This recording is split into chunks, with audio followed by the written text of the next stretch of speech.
Okay.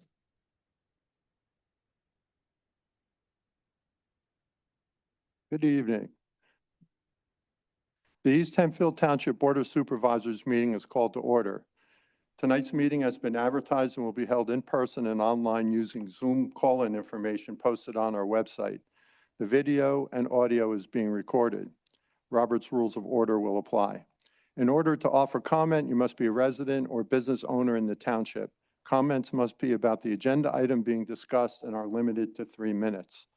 If speaking in person, please go to the podium, identify yourself by name and address before speaking, and sign the guest log on the table. If commenting on Zoom, please follow the chat procedure. We provide time for public comment on any topic towards the end of the meeting. We will only take action on agenda items. Please join me and rise for a moment of silence followed by the Pledge of Allegiance.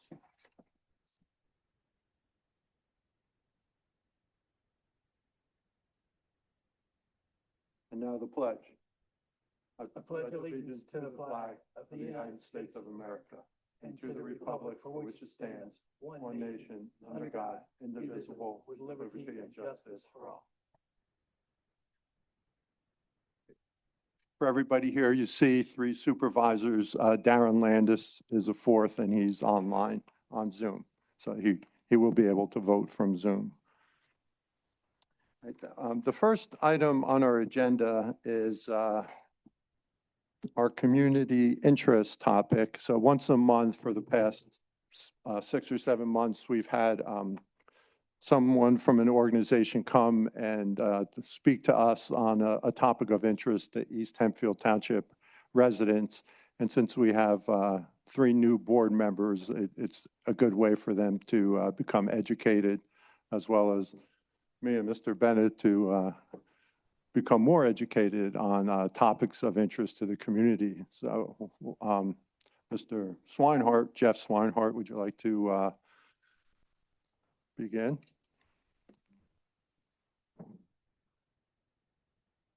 Put my timer on, so I'm adhering to time. Thanks for the invitation. Jeff Swinehart, President and CEO at Lancaster Farmland Trust. I have a PowerPoint that I provided to Diane that she can distribute. I'm not going to run through all the slides, just we have limited time, but just really focus on the organization. So I don't know how we advance.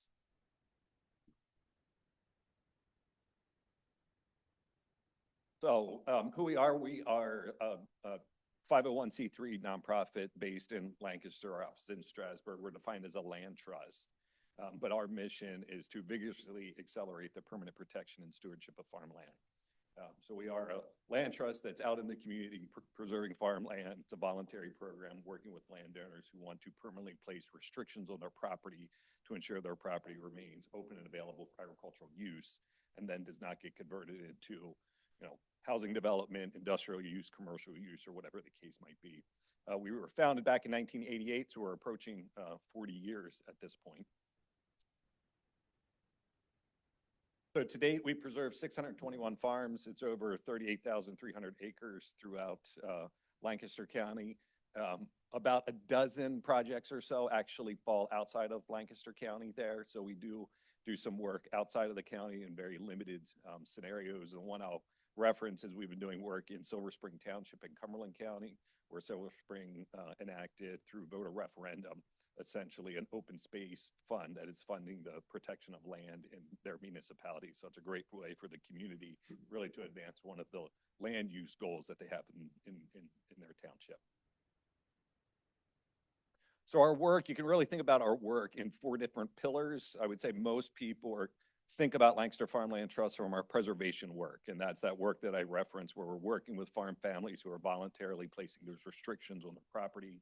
These restrictions are permanent. So it's a permanent deed restriction that carries with the title to the property regardless of who owns the land. Lancaster Farmland Trust is the holder of that permanent restriction. We take on the legal and fiduciary obligation to monitor, steward, and enforce that easement in perpetuity. So we're charged with, and we're out visiting all the farms that we have preserved annually. And as issues arise out there, we're defending those easements if necessary. Another big pillar of our work that really launched for us about 15 years ago or so now is our conservation work. where we're providing technical and financial assistance to farmers to implement best management practices on their farms with the goal of trying to minimize the loss of nutrients and sediment from their farms to local waterways, and then ultimately the Chesapeake Bay. I think you probably all know that the Chesapeake Bay and its goals, Lancaster is sort of the top of the list there in terms of the county that has to make the greatest progress from their perspective.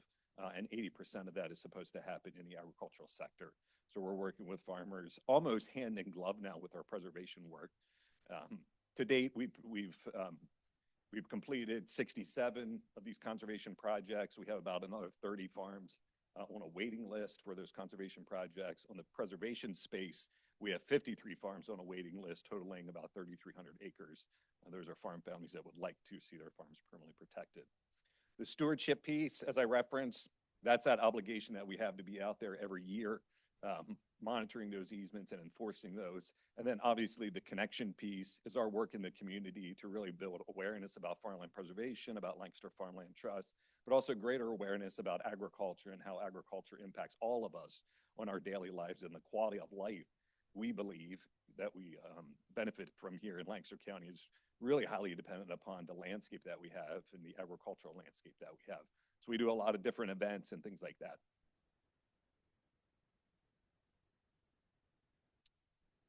I won't touch on this one. It's just some stats. Next couple of slides I probably won't touch on. So Diane, you can just, so you can look at this, you know, at your free will. The one thing I will reference this one. This was an analysis done by the Economic Development Corporation. When you think about productivity of land, an acre of farmland in Lancaster County is 336% more productive than a comparable acre of farmland anywhere else in the Commonwealth of Pennsylvania.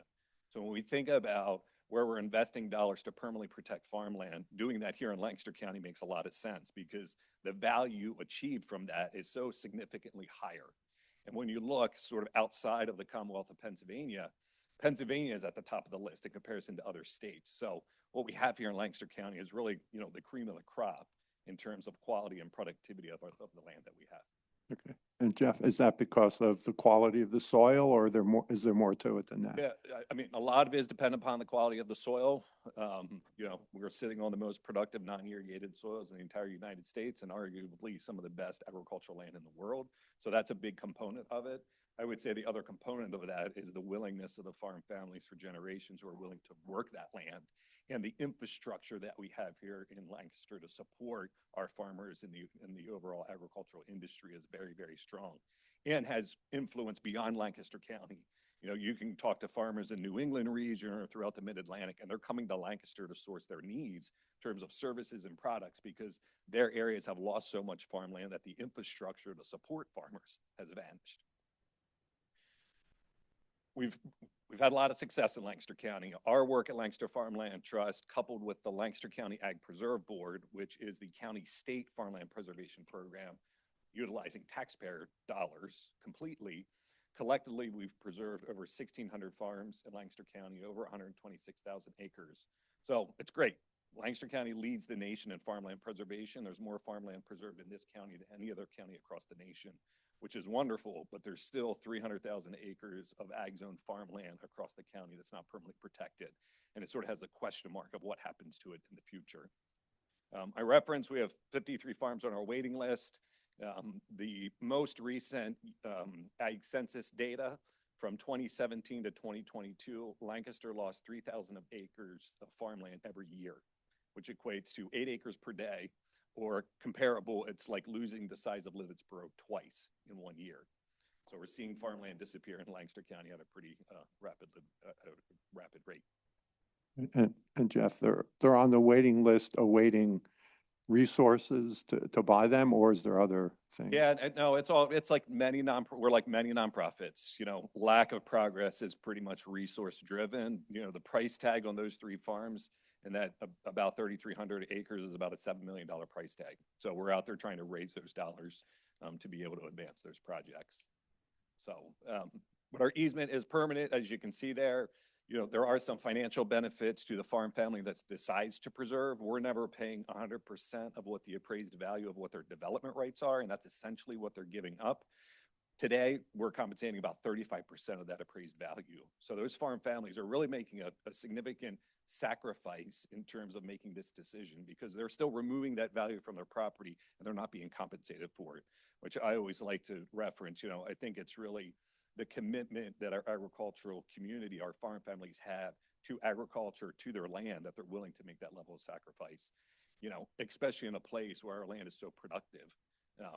As I talk to other professionals in the land trust community, really across the nation, they're not seeing people make contributions, donations of such significant value in terms of the value of their property. So it is really remarkable there.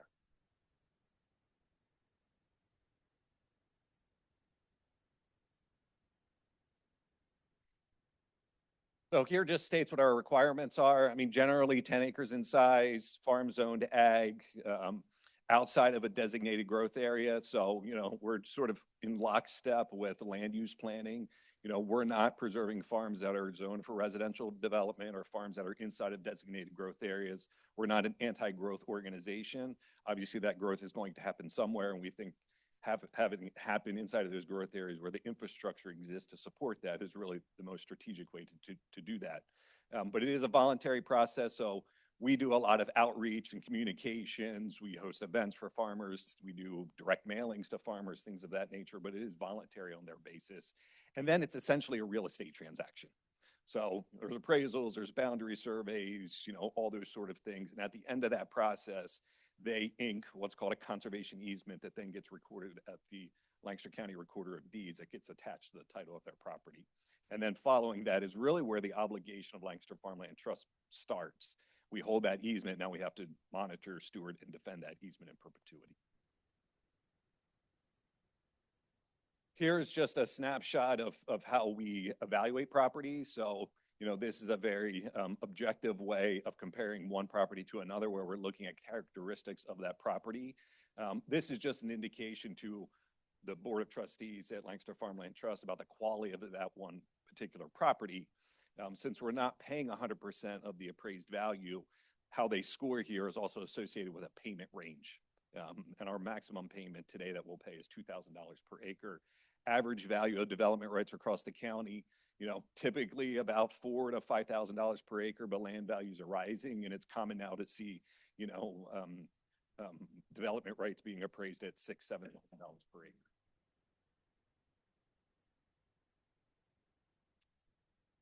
We covered the easement stewardship, so I'm not going to highlight that. We can move past that one. This is our conservation work, so we can move past that one as well. And ways to get involved, we like people to be advocates for farmland preservation. We encourage the community to come out to their local municipal meetings to, inform their elected officials, if agriculture is important to them, if farmland preservation is important to them. Obviously, we're relying on individuals to make contributions. We have about 1,000 active donors, and most of the dollars that we use in the farmland preservation space are contributed through individuals or private foundations or what we raise through grants. The conservation work on the water quality side, almost all of those dollars are taxpayer funded, a lot of it originating at the federal level through the EPA, the Chesapeake Bay program, or at the state level through different programs.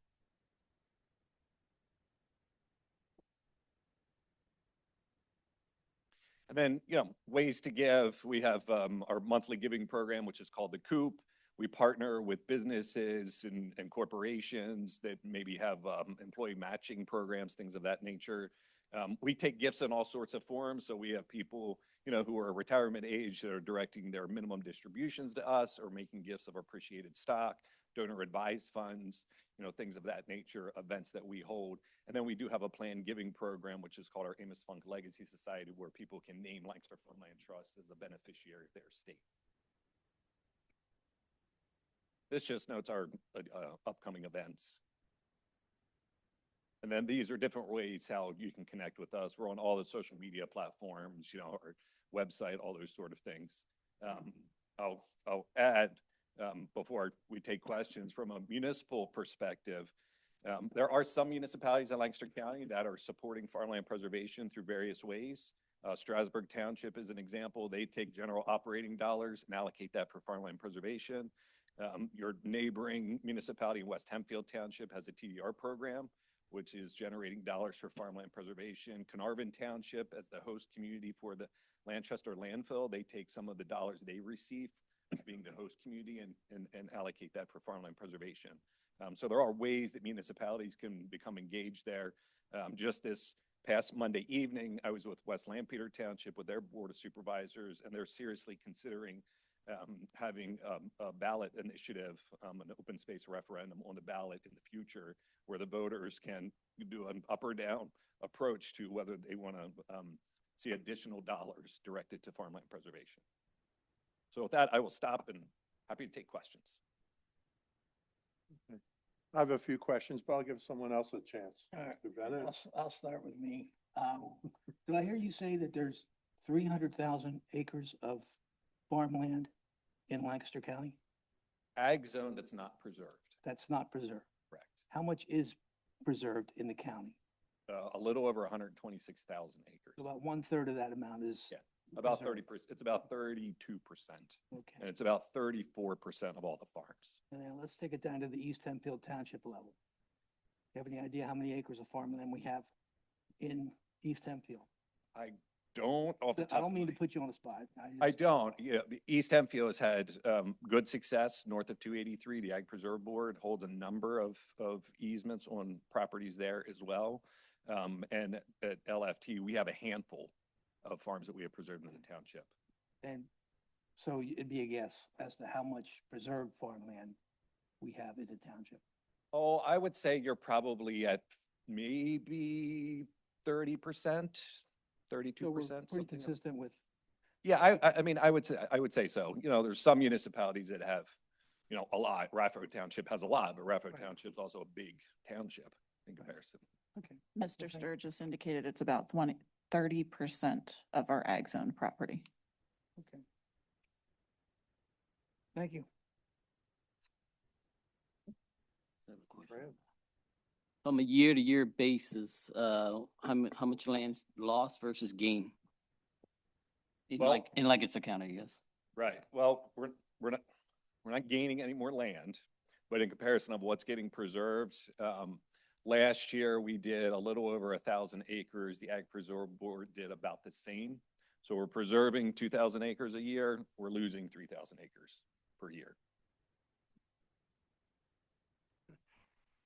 You've mentioned Ag Preserve Board a couple times. I know what it is, but I'm not sure if Yeah, can you just sure. take a short definition of what they are? Yep, absolutely. So the farmland preservation movement in the Commonwealth started in Lancaster. Lancaster County had its own county-administered farmland preservation program back in the early 80s. The state program that now exists was really modeled after Lancaster. So at the State Department of Ag, there is the Bureau of Farmland Preservation. There are 58 of the 67 counties that participate in that program. The state is generating dollars through various sources. One is a tax on tobacco products, which generates about $25 million a year. And then there's about $13 million a year coming out of what's called the Environmental Stewardship Fund, which is gaining revenue through leases that the state has, oil and gas leases, or through landfill tipping fees that the state receives. That 38 million then gets distributed out to all of those participating counties by a formula. The individual county has to put up a certain amount as match. This year, the county commissioners put up about $1.5 million, which then yields the county about $3 million of state funds. So that all comes to the county, and then the process is very similar. And it's I always like to credit, I think it's one of the reasons that Lancaster leads the nation in farmland preservation is the collaborative work that we at Lancaster Farmland Trust and the Ag Preserve Board have, where when we're out talking with farmers and they're out talking with farmers, we're talking about both programs. We really want to direct the farm family to whichever program best meets their needs. And so we're constantly referring landowners back and forth to one another. And there's about 50 farms out there that we hold those easements jointly together. Okay. Yeah, and I was looking at a map today, and it looks almost in East Hempfield like it's 50-50% of preserved farms by each body in East Hempfield. Yeah, I mean, I would say it's probably the Ag Preserve Board's a little heavier on it. Okay. You know, All right. And the map I was looking at was from 2014. Do you have an updated map from that? We can certainly provide you an updated map. Thank you. Yeah, that was quite interesting. Diane, you may have that, or if not, I'll confirm. We typically do a mailing to every municipality annually where we provide a map showing all the preserved farms. I'm not sure if we're showing the Ag Preserve Board farms or just our farms, and then basically a spreadsheet of all those that are protected. Okay. And one more question before I turn it over. Do we, or Dwight Rohr is here from the Planning Commission for East Hempfield Township. Do either of these bodies get involved when you decide to preserve a farm or? Yeah, yes, at times, there are at times where, you'll have a property that might be zoned primarily agricultural, but there's a portion of it that might be zoned some other use. And in those cases, we'll reach out to the township to get input, whether or not they're willing to rezone that portion of it. Certainly, if there's a portion of a property inside the designated growth area, we engage in a conversation with the municipality about that in the context of, are they willing to remove it? Maybe, those growth areas were formed 30 years ago. They've recently been sort of revised, but maybe there's not the municipality doesn't envision that to be developed in the future and they're willing to take it out. I would say outside of that, if it's zoned ag, we're generally not reaching out and getting quote permission from the municipality. I mean, it's really it's a private transaction that happens between two entities from that standpoint. Thank you, Just- Mr. Bennett. Jeff. Oh, sorry. Go ahead. Go ahead, Darren. You're good. Just a follow-up question on that, Jeff. What is your interaction with Ag Holding? The zoning designation of ag holding? Yes. Yeah, I mean, if we received interest from a landowner that was zoned ag holding, we would have the conversation with the municipality. Because our understanding of ag holding is essentially it's an agricultural use, but the long-term vision of that is for some other use in the future, generally speaking. Right. And what do those conversations normally look like? I would say that's typically us reaching out to the, township manager at first to have a conversation there, and then potentially attending a board of supervisors meeting, to have that public discussion about it. Understood. Okay. Just one other question for you. We recently had a farmer who is developing his property on Nolt Road. I don't know if you're familiar with it, but he told us that it sounded like he wanted to preserve it, but was told he couldn't. If you're familiar with a situation like that, could you maybe explain what those conversations may have looked like? I mean, I would say if a landowner is being told that he's not able to preserve, this is where it gets a bit confusing. We have to separate Lancaster Farmland Trust from the Ag Preserve Board. And I would say generally people tend to lump us together. Sure. The Ag Preserve Board, to preserve a farm, it must be zoned ag, must be outside the designated growth area. So that right there is a non-starter. Right. For them. Whereas if we're approaching that situation, we typically will reach out and have the conversation with the municipality about their long-term plans for that specific property. Understood. Thank you. One more quick question. Beyond the altruistic benefit of seeing that farmland is kept as farmland, how does the property owner benefit from being in this program? So there can be compensation when they first preserve, so they can be compensated, again, 35% of what that appraised value is. So that's a cash payment directly to them. Whatever they do not receive in cash, there is a federal income tax deduction that they could be eligible for that can offset the amount of federal income tax that they pay. Doesn't alleviate state income tax, but federal income tax. I would say that's the financial benefit. We now have farms that have been preserved for close to 40 years and ownership has changed. And we do get questions from some new landowners like, I didn't preserve this, what's the benefit to me, from a tangible standpoint. And that's where we've really seen, as we've leaned into the conservation space, being able to bring resources to those individuals to make improvements to their farm, the implementation of those management practices. some of those practices, those projects can be anywhere from $200,000 to $500,000 when you start thinking about increasing manure storage units, concreting barnyard areas, fencing livestock out of streams, things of that nature. Certainly has a positive impact on water quality, but there's also some management benefits to the landowner there as well. Thank you. This may be an off-the-wall question, but you hear in the news all the time that, farmers are losing their land and things like that. How does this correlate to what you do and maybe approaching them, hey, go conservative versus selling or going bankrupt and things like that?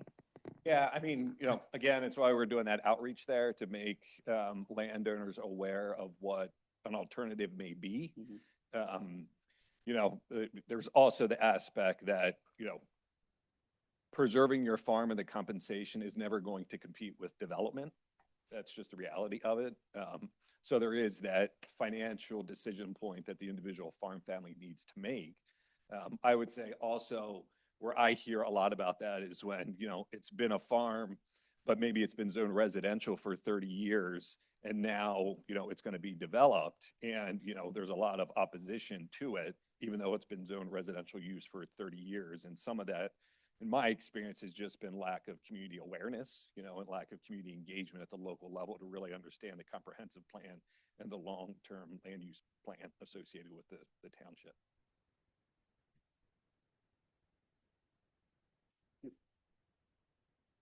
Any questions from the audience or Zoom? Yes, Mr. Rohr.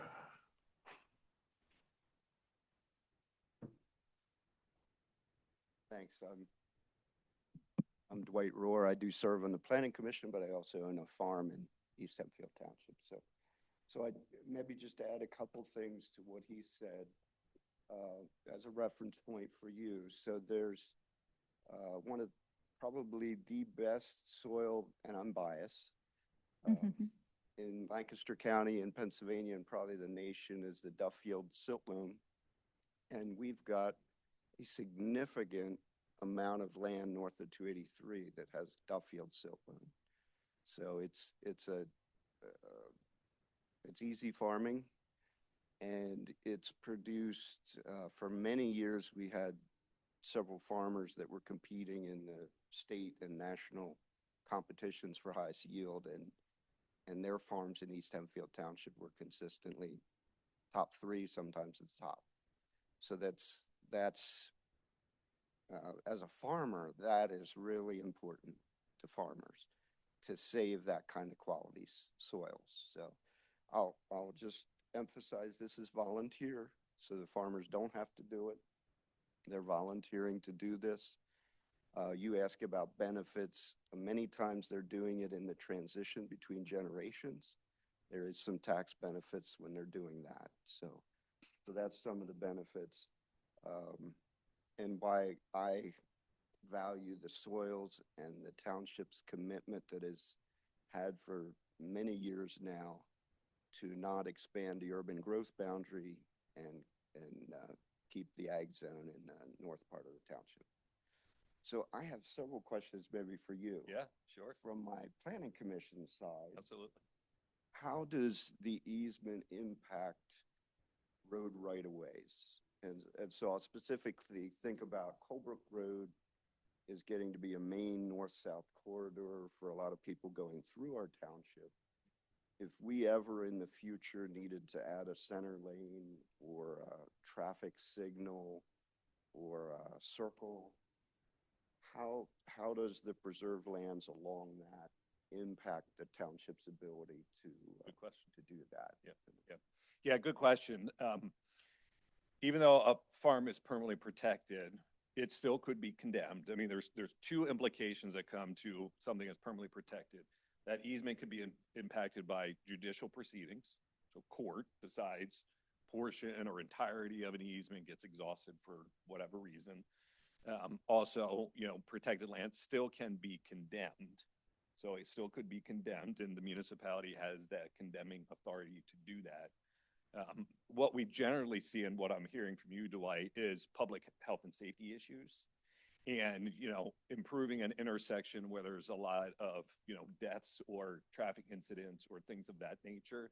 I mean, we have faced that over the years. Generally speaking, it's minor amounts of land that are necessary for those improvements. So it's still, upholding the spirit of what that easement is supposed to do, but also recognizing that, if there's serious concerns for public health and safety, that's got to be paramount when it comes to that. Another area that we experience that is bridge replacements. A bridge that's 70 years old that needs to be replaced, generally today's standards, they need a larger right of way. So, the state in that case or the municipality may condemn that section, 1/10 of an acre or whatever it is. Many times it's less than that to be able to construct that bridge in that area.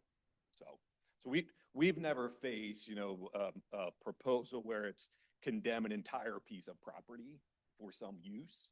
And actually back in 2018, some of you may remember up in the Cumberland Valley School District, there was a proposal by the school district to basically condemn a neighboring 108 properties subject to a conservation easement to expand the school.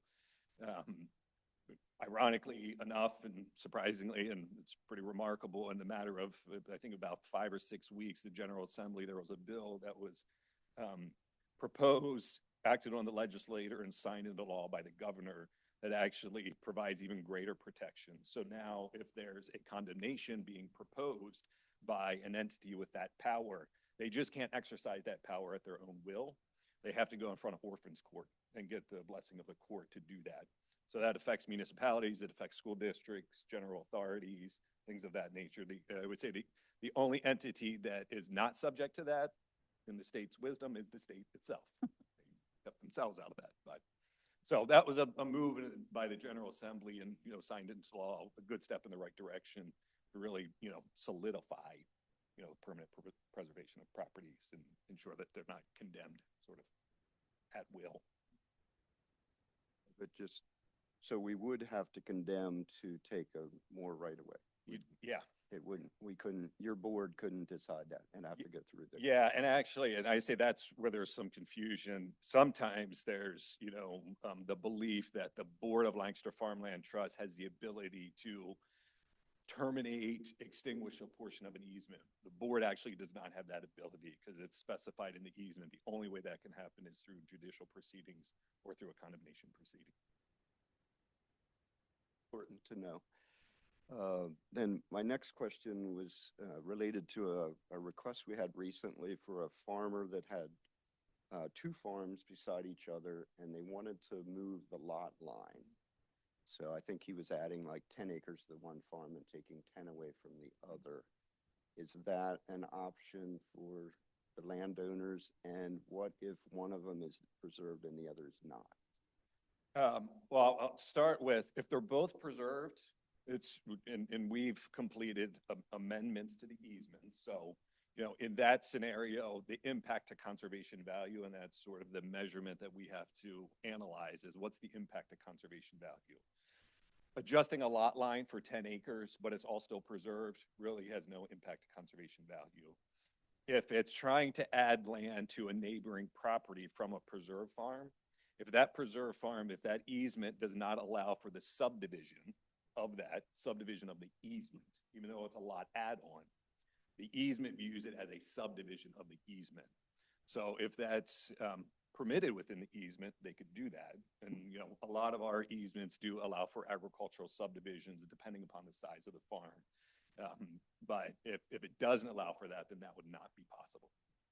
Unless they preserve the other property and then they could. Right, I think there's a case in Penn Township in that process. But yeah, it'd be nice if that gentleman, the other gentleman, would preserve his farm and make it easy. Yeah, and again, I'm solely speaking from Lancaster Farmland Trust at the Ag Preserve Board.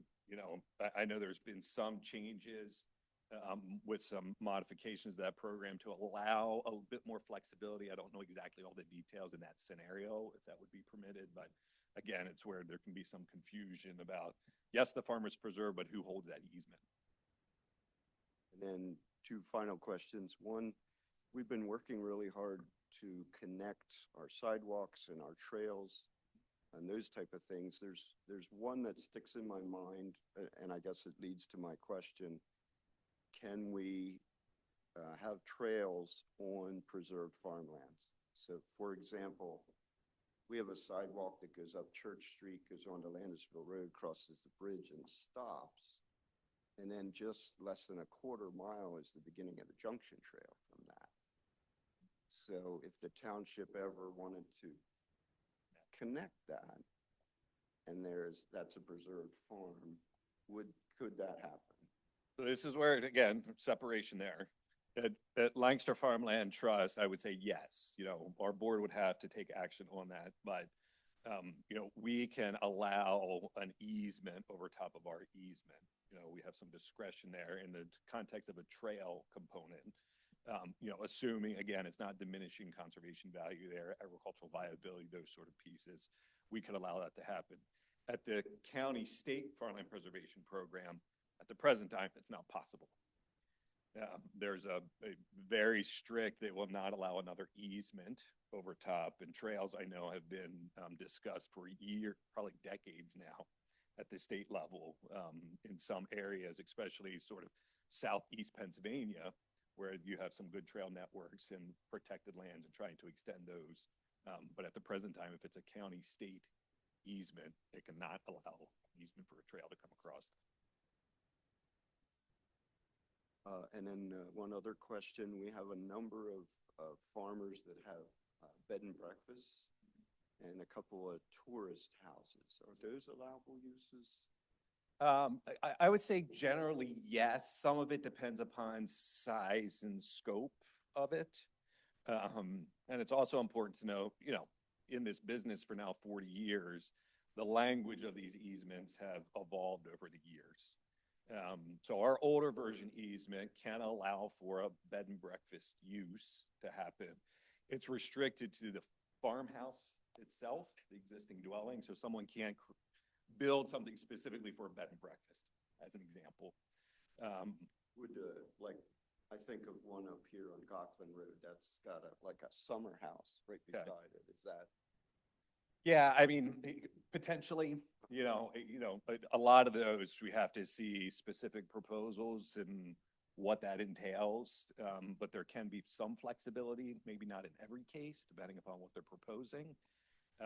I would say our more modern easement that we've been using around the farmstead, we identify that as a mineral protection area, which provides a lot of flexibility in what happens inside of that area. And that may afford the ability to do something like that. So we're, again, as the movement has evolved, we're trying to think about, more long-term viable uses on these farms to help supplement income and things of that nature. I mean, just from a planning standpoint, those are the questions that I have in my mind. I guess before I sit down, I would say, is there local municipality that has been very successful with the TDR program? I'm personally a big fan of the TDR programs. So that's transferable development rights programs. And from my experience, the key is to have a way that you generate value to that. Because if you just create a TDR program with no way to generate the value, it's really sort of worthless. Yeah, I mean, locally, Warwick Township, in my estimation, probably has the most successful TDR program, not only here in Lancaster, but probably across the Commonwealth, and arguably probably one of the most successful across the nation. And they crafted a very simple program. It's easy to understand. It's not complex. And the sale of those TDRs is also fairly reasonable in the sense to the developers.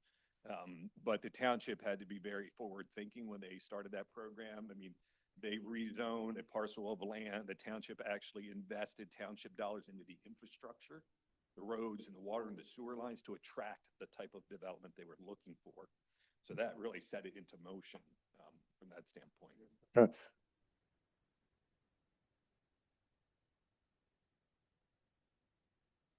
Yeah, I mean, right now. Yeah, I mean, right now it's the where the UPMC hospital is. and some other businesses, you know, around there.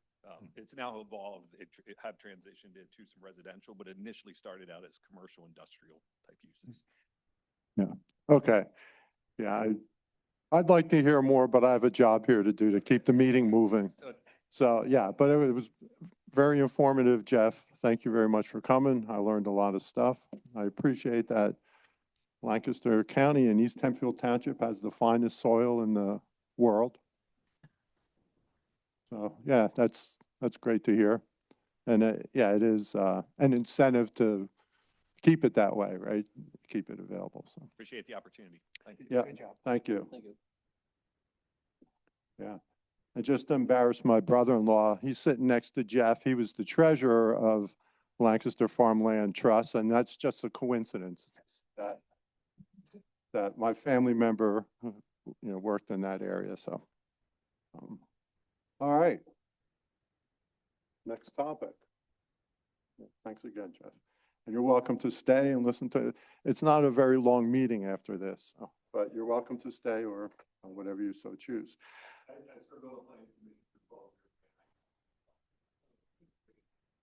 Okay. The next item on our agenda is the consent agenda. The consent agenda is normally made up of routine items that typically require little review, discussion, or explanation. And we have 5 items on the consent agenda today. Are there any comments from the board on any of these items?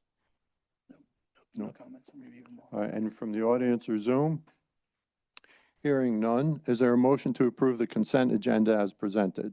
So moved. Is there a second? Second. Motion made by Mr. Bennett, seconded by Mr. Tran. All those in favor say aye. Aye. Opposed? None. Motion carries 4-0. The next section of the agenda is the action items, and we have a roadway reclassification ordinance 2026-01 and changing McFarland Drive from a designation from local to a collector road. Mr. Sturgis. I didn't know I could unmute myself. So when we adopted the 2014 ordinance, we required enterprise properties to be on a collector or arterial road. That caused a lot of issues for our older industrial areas, McFarland being one of them.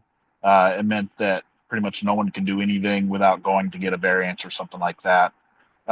Changing this to a collector cleans that up and allows, right now there's a vacant lot that they wish to develop a warehouse. You saw a sketch plan for that, I believe a couple of months ago, back in December.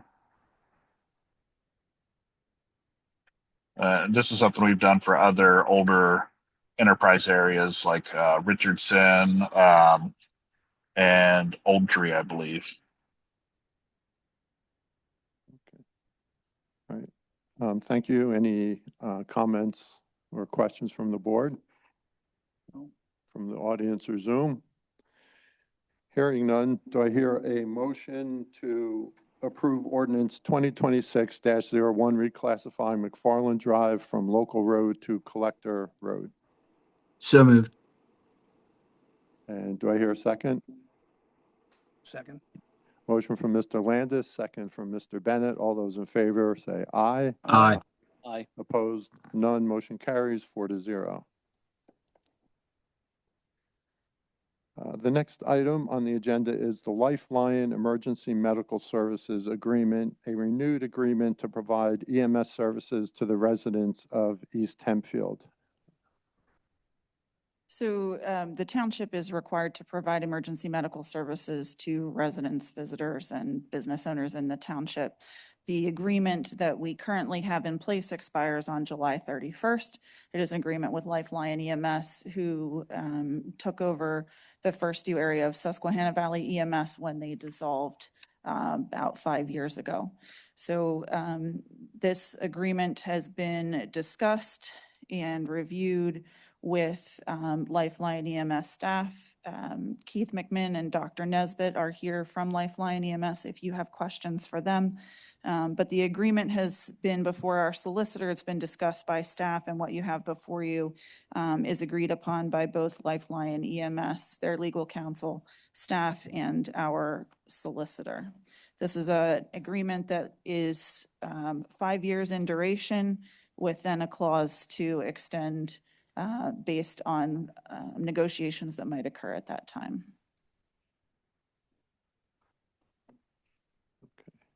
Any questions from the board? Just a question on, was there I guess, request for, look at other opportunity, other company, other hospital to take on this responsibility? No, we did not do that an required? RFP or RFP. anything like that. They're our current provider, and the contract continues at no cost to the municipality. So there was really no need to go outside for any type of RFP. We're very happy with the service we receive. There's no issue or need to go looking elsewhere. Thank you. Yeah, and we had a meeting on this with two of us, Darren and myself, with Keith McMinn and Dr. Nesbitt, and and Diane. And I mean, the fact that it's zero cost per person is a good thing, right? You know, it's like the township should appreciate that gesture from the hospital and that kind of thing. So, you know, it's not every place that is getting that. Is that true? Or, yeah. It's also important to recognize that we're not talking about Penn State Health, Lancaster Medical Center, or any part of the hospital. This is Lifeline EMS, which is a separate LLC from the health system. All right. Thank you for clarifying that. But yeah, I think what I learned at that meeting is, like, you know, this is a good thing and it's working well. So we, you know, I feel good about extending it. Any comments from the board or the audience or Zoom? Hearing none. Do I hear a motion to approve the Lifeline Emergency Medical Services Agreement? So moved. And is there a second? Second. Motion by Mr. Bennett, second by Mr. Landis. All those in favor? Say Aye. aye. Aye. Opposed? None. Motion carries 4-0. Thank you, gentlemen, for being here this evening. Yes. You will have before you in the future some changes to how EMS units are dispatched by County 911. That proposal has come in and will go to public safety. We as a municipality have some responsibility in communicating back to the County 911 center whether or not we're in agreement with changes to the countywide practices. And so public safety will see that moving forward, and Keith and Dr. Nesbitt will come back and join us to present that should the board decide to move forward with it in the future. Sounds good. Thank you. All right. The next item on the agenda is old business. Is there any old business? Nothing on the agenda. All right. Any new business? All right. The next section of the agenda is public comment. And do we have any public comment today? All right. Mrs. Ashworth.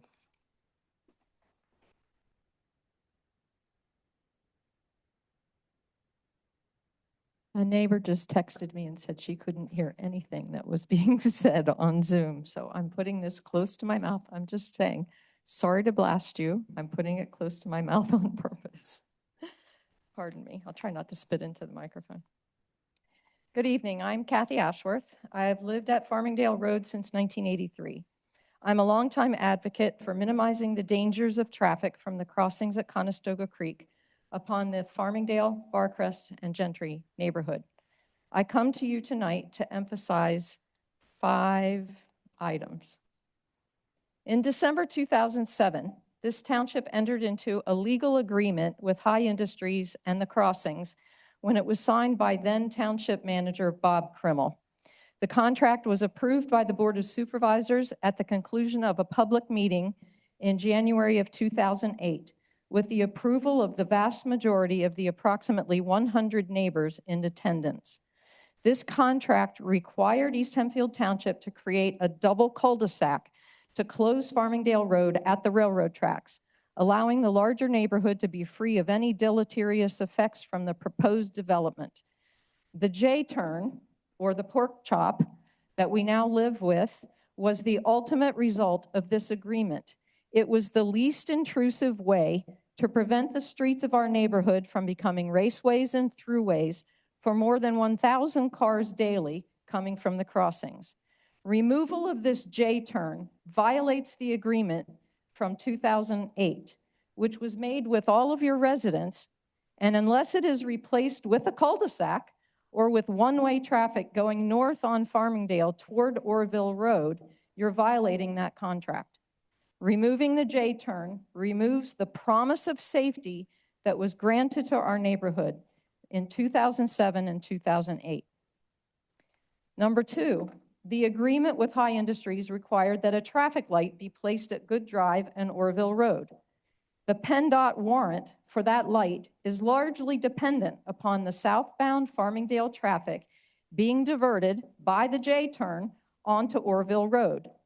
Under 67 PA Code subsection 212.5, East Hempfield Township must get written approval from PennDOT before any change can be made.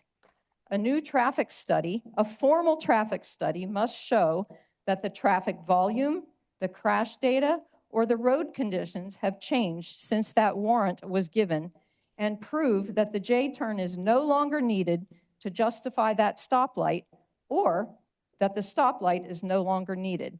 None of this is true of the J-turn.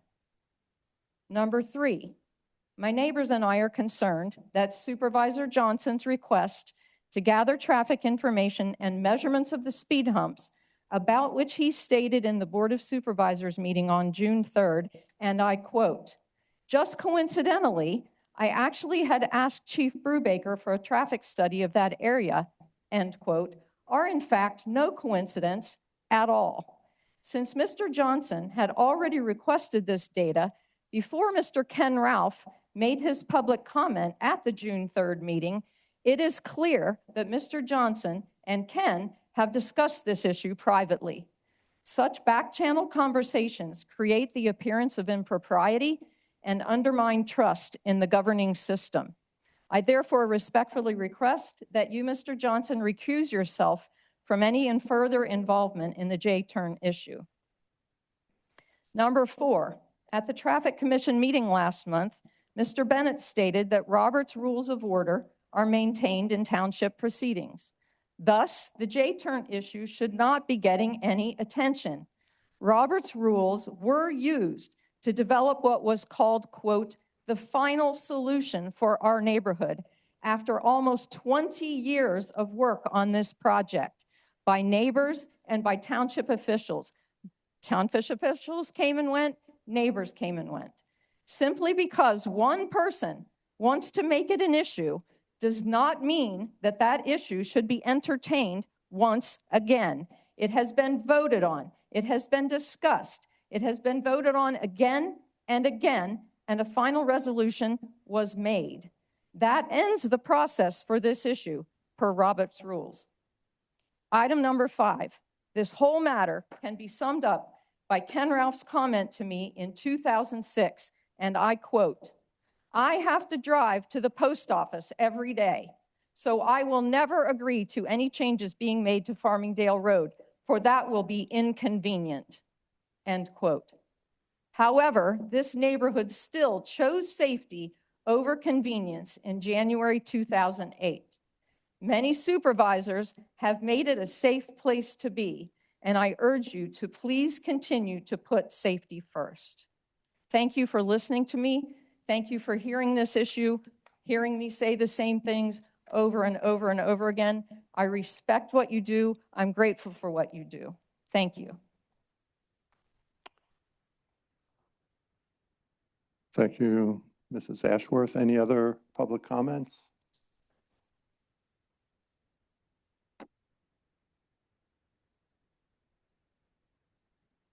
Good evening. My name is Keith Wrights. I live at 719 Farmingdale Road. The reason for me being here, of course, she said most of everything I was going to say, but thank you, Kathy. I just want to reiterate again how valuable and how important safety is in our neighborhood. Just with the catastrophic event that happened this past week with trees being fallen down and we were without electric for 3 to 4 days, our neighborhood, we all got together. We pulled together. We just did everything we could to help one another out. This is a wonderful East Hempfield Township community, Barcrest, Gentry Heights, Farmingdale Road. We are aware there is some compromise for that shade turn. We would like to help. We have 3 engineers who live on Farmingdale Road. So I know there is a small minority of people who are inconvenienced with what has developed over the last 10, 12 years with the changes. But the majority of us in this neighborhood who help one another out want to make sure that you're aware of how significant safety is and how we appreciate everything you do. But please, please don't allow political influence from 1 or 2 very loud people in our neighborhood to influence you in whatsoever. So thank you. Thank you, Mr. Wrights. Any other comments? Anything from Zoom? All right. The next item on the agenda is the manager's report. You have the report. Most of it was done by Mrs. Schweitzer before she went on leave. There are not any true significant updates unless you have any questions on that report. I don't. No, me neither. Yeah. Anything from the audience or Zoom on the manager's report? Okay. All right, the last item on the agenda is adjournment. So we are adjourning at 6:56.